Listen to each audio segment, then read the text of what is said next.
നമസ്കാരം. देश आज संकटों से घिरा है और ये संकट हमने पैदा नहीं किए. जब जब कभी आवश्यकता पड़ी संकटों के निराकरण में हमने उस समय की सरकार की मदद की है. उस समय के प्रधानमंत्री नरसिंह राव जी ने भारत का पक्ष रखने के लिए मुझे विरोधी दल के नेता के नाते जेनेवा भेजा था और पाकिस्तानी उसे देखकर चमत्कृत रह गए. उन्होंने कहा कि ये कहां से आए, क्योंकि उनके यहाँ विरोधी दल का नेता ऐसे राष्ट्रीय कार्य में भी सहयोग देने के लिए तैयार नहीं होता. वो हर जगह अपने सरकार को गिराने के काम में लगा रहता है. ये हमारी परंपरा नहीं है, ये हमारी प्रकृति नहीं है और मैं चाहता हूँ ये परंपरा बनी रहे, ये प्रकृति बनी रहे. सत्ता का खेल तो चलेगा, सरकारें आएंगी जाएंगी, पार्टियां बनेगी बिगड़ेंगी, मगर ये देश रहना चाहिए. इस देश का लोकतंत्र अमर रहना चाहिए.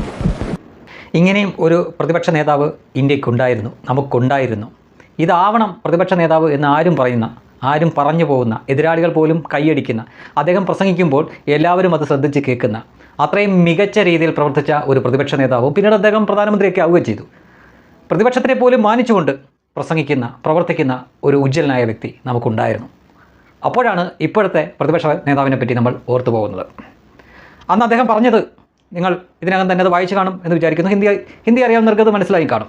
നരസിംഹറാവുവിൻ്റെ കാലത്ത് ഇന്ത്യയുടെ ഭാഗം പറയാൻ വേണ്ടിയിട്ട് ജനീവയിലേക്ക്, അതായത് UN-ലേക്ക് എന്നെയാണ് വിട്ടത്, വാജ്പേയിനെയാണ് വിട്ടത്. വാജ്പേയി അവിടെ ചെന്നപ്പോൾ പാകിസ്ഥാൻകാർക്ക് അത്ഭുതമായി പോയി. ഇയാൾ എവിടുന്ന് വരുന്നു എന്ന് അവർക്ക് ചിന്തിച്ചു പോയത്. കാരണം അവരുടെ പ്രതിപക്ഷ നേതാവ് ഇത്തരം കാര്യങ്ങളൊന്നും വരില്ല, അവർക്കത് പരിചിതമുള്ള കാര്യമല്ല. അങ്ങനെയായിരുന്നു. അപ്പോൾ നിങ്ങൾ ചിലർ വിചാരിക്കും നരേന്ദ്രമോദിയൊന്നും അങ്ങനെ ചെയ്യുന്നില്ലല്ലോ എന്ന്. ആര് പറഞ്ഞു ചെയ്യുന്നില്ലെന്ന്? ഓപ്പറേഷൻ സിന്ദൂർ കഴിഞ്ഞപ്പോൾ നമ്മുടെ ഭാഗം ലോകത്തിനോട് വിശദീകരിക്കാൻ വേണ്ടിയിട്ട് ഇവിടുന്ന് സർവകക്ഷി സംഘത്തെ വിട്ടിരുന്നു. 24 മണിക്കൂറും നരേന്ദ്രമോദിയെയും BJPയെയും ചീത്ത പറഞ്ഞുകൊണ്ടിരിക്കുന്ന ബ്രിട്ടാസ് ആ സംഘത്തിൻ്റെ കൂടെ പോയി. രാഹുൽ ഗാന്ധിക്ക് ക്ഷണമുണ്ടായിരുന്നു, പക്ഷേ അയാൾ കേട്ട ഭാവം നടിച്ചില്ല. പകരം തരൂരാണ് പോയത്. രാഹുൽ ഗാന്ധി എന്ന പ്രതിപക്ഷ നേതാവ് ഏതെങ്കിലും ഒരു അത്യാവശ്യ ഘട്ടത്തിൽ നമ്മുടെ രാജ്യത്തിൻ്റെ കൂടെ ഒപ്പം നിന്നതായിട്ട് നിങ്ങൾക്കാർക്കെങ്കിലും ഓർമ്മയുണ്ടോ? എന്തിനാ അയാളുടെ സ്വന്തം മണ്ഡലത്തിലെ ജനങ്ങളുടെ ഒപ്പം പോലും നിൽക്കാറില്ല. ഇവിടെ നമ്മുടെ രാജ്യം നിർണായകമായ പല ഘട്ടത്തിലൂടെയും കടന്നു പോയിട്ടുണ്ട്. ഏറ്റവും ഒടുവിൽ ഡൽഹിയിലെ ആ ഡോക്ടർമാർ കാണിച്ച ആ തലവഴി, ആ ബോംബ് സ്ഫോടനം വഴി, ആ സമയത്ത് പോലും ഇയാൾ രാജ്യത്തിൻ്റെ കൂടെ നിന്നിട്ടില്ല. പഹൽഗാമിലൊന്നും പിന്നെ പ്രത്യേകിച്ച് പറയേണ്ട കാര്യം പോലുമില്ല. അയാൾ ഒരവസരം കിട്ടിയാലെല്ലാം ഇന്ത്യയെ പഴിക്കാൻ മാത്രമാണ് ശ്രമിച്ചുകൊണ്ടിരുന്നത്. ഓപ്പറേഷൻ സിന്ദൂർ നടന്ന സമയത്ത് അയാൾ നമുക്ക് നഷ്ടപ്പെട്ട വിമാനത്തിൻ്റെ കണക്കെടുക്കാൻ നടക്കുകയായിരുന്നു. എന്തിനു കൂടുതൽ പറയാൻ, നമ്മൾ പാകിസ്ഥാനിൽ കയറി സർജിക്കൽ സ്ട്രൈക്ക് നടത്തിയ സമയത്ത് പോലും അത് പൈൻമരങ്ങളാണ് അവിടെ നശിച്ചത് എന്നായിരുന്നു ഇയാൾ ഇവിടെ നിന്ന് തള്ളിമറിച്ചത്. അങ്ങനെ ഏതൊക്കെ അവസരത്തിൽ രാജ്യത്തിൻ്റെ ഒപ്പം നിൽക്കാൻ അയാൾക്ക് എത്രയെത്ര അവസരം കിട്ടിയപ്പോഴൊക്കെ അയാൾ തിരിഞ്ഞു നിന്ന് രാജ്യത്തിനെ കൊഞ്ഞനം കുത്തി കാണിച്ചുകൊണ്ട് തന്നെയായിരുന്നു. വാജ്പേയി പറയുന്നത് സത്യമാണ്. പാർട്ടി വരും പോവും, അധികാരം വരും പോവും, അതെല്ലാം അതിൻ്റെ മുറയ്ക്ക് ഇങ്ങനെ നടക്കും, വരും പോകും. പക്ഷേ നമ്മുടെ രാജ്യം അത് മറന്നുകൊണ്ട് പാടില്ല ഒന്നും. അതായിരിക്കണം നമുക്ക് ആത്യന്തികമായിട്ടുള്ള കാര്യം, നമ്മുടെ രാജ്യമായിരിക്കണം.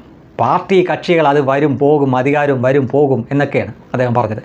അതൊന്നുമല്ല നമ്മുടെ രാജ്യം കഴിഞ്ഞ് മറ്റെന്തുകൊണ്ട്. പക്ഷേ ഈ രാഹുൽ ഗാന്ധി എന്ന ഈ പരാജിതനായ ഈ പ്രതിപക്ഷ നേതാവ് അയാൾ എന്ത് ലക്ഷ്യത്തിന് വേണ്ടിയിട്ടാണ് അയാൾ പ്രവർത്തിക്കുന്നത്? അയാൾക്ക് ആകെ ഒരേ ഒരു ലക്ഷ്യമുള്ളൂ, എങ്ങനെയും പ്രധാനമന്ത്രി കസേരയിലിരിക്കണം. അയാൾ ഒരിക്കലും ജനങ്ങളുടെ കൂടെ നിന്നിട്ടില്ല, അയാൾ ഒരിക്കലും രാജ്യത്തിൻ്റെ കൂടെ നിന്നിട്ടില്ല. ഈ രാജ്യത്തിന് കിട്ടാവുന്ന വേദികളിലെല്ലാം ഇകഴ്ത്താൻ വേണ്ടിയിട്ടാണ് അയാൾ ശ്രമിച്ചുകൊണ്ടിരിക്കുന്നത്. അയാളുടെ വിചാരം അയാൾ അങ്ങനെ ചെയ്യുമ്പോൾ ആ പഴി ചെല്ലുന്നത് നരേന്ദ്രമോദിക്കും BJPക്കുമാണെന്നാണ്. അല്ല. അന്താരാഷ്ട്ര വേദിയായ ഏതാനും ദിവസങ്ങൾക്ക് മുമ്പ് നടന്ന AA സമ്മിറ്റിൽ പോലും അയാളുടെ നിർദ്ദേശപ്രകാരമായിരിക്കണം ഈ തുണിയുരിഞ്ഞ് ഇവർ ഈ കോപ്രായം കാണിച്ച് യൂത്ത് കോൺഗ്രസ്സുകാർ. എത്രയോ കാലത്തിന് ശേഷം നരേന്ദ്രമോദി ക്ഷോഭിച്ച് കാണുന്ന കഴിഞ്ഞ ദിവസമാണ്. നല്ല ദേഷ്യമുണ്ടായിരുന്നു അദ്ദേഹത്തിന്. അദ്ദേഹം കോൺഗ്രസിനെ അതിനിശ്ചിതമായി വിമർശിച്ചു. നിങ്ങൾ നഗ്നരാണ് എന്ന് ജനങ്ങൾക്കറിയാം, അതുകൊണ്ട് നിങ്ങൾ പ്രത്യേകിച്ച് തുണിയൊന്നും ഊരേണ്ട കാര്യമില്ല എന്നാണ് അദ്ദേഹം പറഞ്ഞത്. ആ ഒരു ചെയ്തിയെ ഇന്ത്യ മുന്നണിയിൽ തന്നെയുള്ള സമാജ്വാദി പാർട്ടിയുടെ അഖിലേഷ് യാദവ് വിമർശിച്ചു. എന്തിന്? നമ്മുടെ അയൽ സംസ്ഥാനമായ തമിഴ്നാട്ടിലെ സ്റ്റാലിൻ വരെ വിമർശിച്ചു. വേറെ നിരവധി കക്ഷികൾ വിമർശിച്ചു. നിങ്ങൾ തിരഞ്ഞെടുത്ത വേദി തെറ്റായിപ്പോയി എന്ന് പറഞ്ഞു. തീർച്ചയായിട്ടും 100% തെറ്റായിരുന്നു അവർ തിരഞ്ഞെടുത്ത വേദി. ഇതാണ് കോൺഗ്രസിൻ്റെ ഒരു ശൈലി. എന്നാൽ ഇവിടെ നല്ല ജനാധിപത്യവും ഇവിടെ ഉണ്ടായിരുന്നു ഒരു കാലത്ത്. ഇപ്പോഴും അതിനുള്ള എല്ലാ അവസരവും നരേന്ദ്രമോദിയും കൂട്ടരും ഒരുക്കി കൊടുക്കാറുണ്ട്. വിദേശത്തേക്ക് നമ്മുടെ സംഘത്തിനെ വിട്ടപ്പോൾ രാഹുൽ ഗാന്ധി അടക്കമുള്ളവരെ ക്ഷണിച്ചതാണ്. രാഹുൽ ഗാന്ധി പക്ഷേ പോയില്ല. തരൂർ പോയി. എന്തിന്? ജോൺ ബ്രിട്ടാസ് വരെ പോയി, കനിമൊഴി പോയി, അങ്ങനെ എത്രയോ പേര് പോയി. അതിനുള്ള അവസരം പോലും രാഹുൽ ഗാന്ധി വിനിയോഗിച്ചില്ല. പിന്നെ ഇയാൾ എന്ത് തേങ്ങ പൊതിക്കാനാണ് ഈ പ്രതിപക്ഷ നേതാവായിട്ടിരിക്കുന്നത്? ഇടയ്ക്കിടയ്ക്ക് പട്ടായ പോയിട്ട് ഓയിൽ ചേഞ്ച് നടത്തി കഴിഞ്ഞ് ഇങ്ങോട്ട് വന്നിട്ട് നരേന്ദ്രമോദിനെയും അദ്ദേഹത്തിൻ്റെ ഭരണത്തിനെയും ചീത്ത വിളിക്കാനും വള്ളു പറയാനും വേണ്ടി മാത്രം നമുക്കൊരു പ്രതിപക്ഷ നേതാവിൻ്റെ ആവശ്യമുണ്ടോ?